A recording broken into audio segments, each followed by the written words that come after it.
kok rasanya ada nggak enak ketika kita melihat ada bantuan yang diberikan dengan kasih, dengan kebaikan ditolak. Yang pertama ini adalah Wali Kota Medan yang menolak pemberian 30 ton beras dan juga bantuan kesehatan dari Uni Emirat Arab.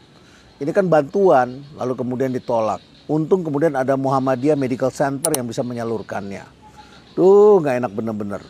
Yang kedua adalah pernyataan Tito Karnavian, Mendagri, yang juga menyebut nilai bantuannya kecil dari Malaysia. Ya maksudnya adalah pemerintah kita kan bisa memberikan bantuan yang lebih besar. Nah, saya ingin menjelaskan kepada kalian begini. Yang pertama, Bunda Teresa adalah orang yang dikenang dalam sejarah sering menolong orang. Dan sampai dia pernah mengatakan, bukan nilai bantuan yang perlu kita lihat, melainkan besarnya kasih, besarnya cinta yang ada di dalam bantuan itu. Jadi teman-teman semua, tolong lihat ini sebagai bentuk uluran tangan. Kita nggak perlu tanya deh berapa duit, berapa besar, nggak usah mempersoalkan besar-besaran. Tapi adalah kehadiran kita, kasih sayang kita. Bukankah manusia bisa hidup bukan hanya oleh karena makanan, tetapi juga karena kasih sayang. Kasih sayang yang mati, kasih sayang yang hilang itu membuat kehidupan berubah menjadi hilang. Kadang-kadang dukungan itu bukanlah semata-mata soal kebutuhan, tapi soal kasih sayang, soal kemanusiaan yang ada di dalamnya. Saya jadi teringat ketika dulu waktu saya masih menjadi peneliti muda, dosen muda. Saya diberikan jeruk oleh senior saya. Saya lagi presentasi di San Francisco, saya nggak sadar dia hadir. Lalu dia mengajak saya makan.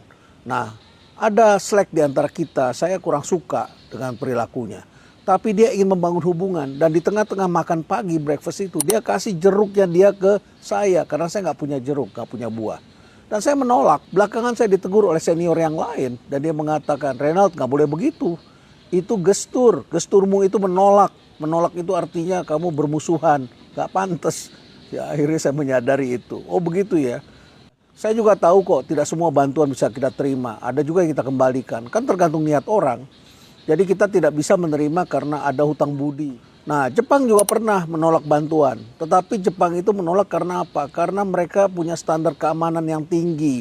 Mereka juga takut tidak bisa menangani karena sistem logistik mereka sudah penuh. Jadi tidak bisa menangani, tidak bisa mengkoordinasinya. Wali kota, gubernur, walaupun sekarang presiden mengatakan menolak bantuan asing ini dan itu. Kita tidak boleh melihat berdasarkan jumlahnya, tetapi adalah uluran kasih sayang. Karena hubungan ini dibangun bukan hanya satu kejadian. Bayangkan nanti kalau ada kejadian yang lebih besar. Kita semua wajib saling tolong-menolong dan itu merupakan wujud dari kasih sayang manusia. Dan itulah esensi manusia. Bagaimana menurut kalian? Stay relevant.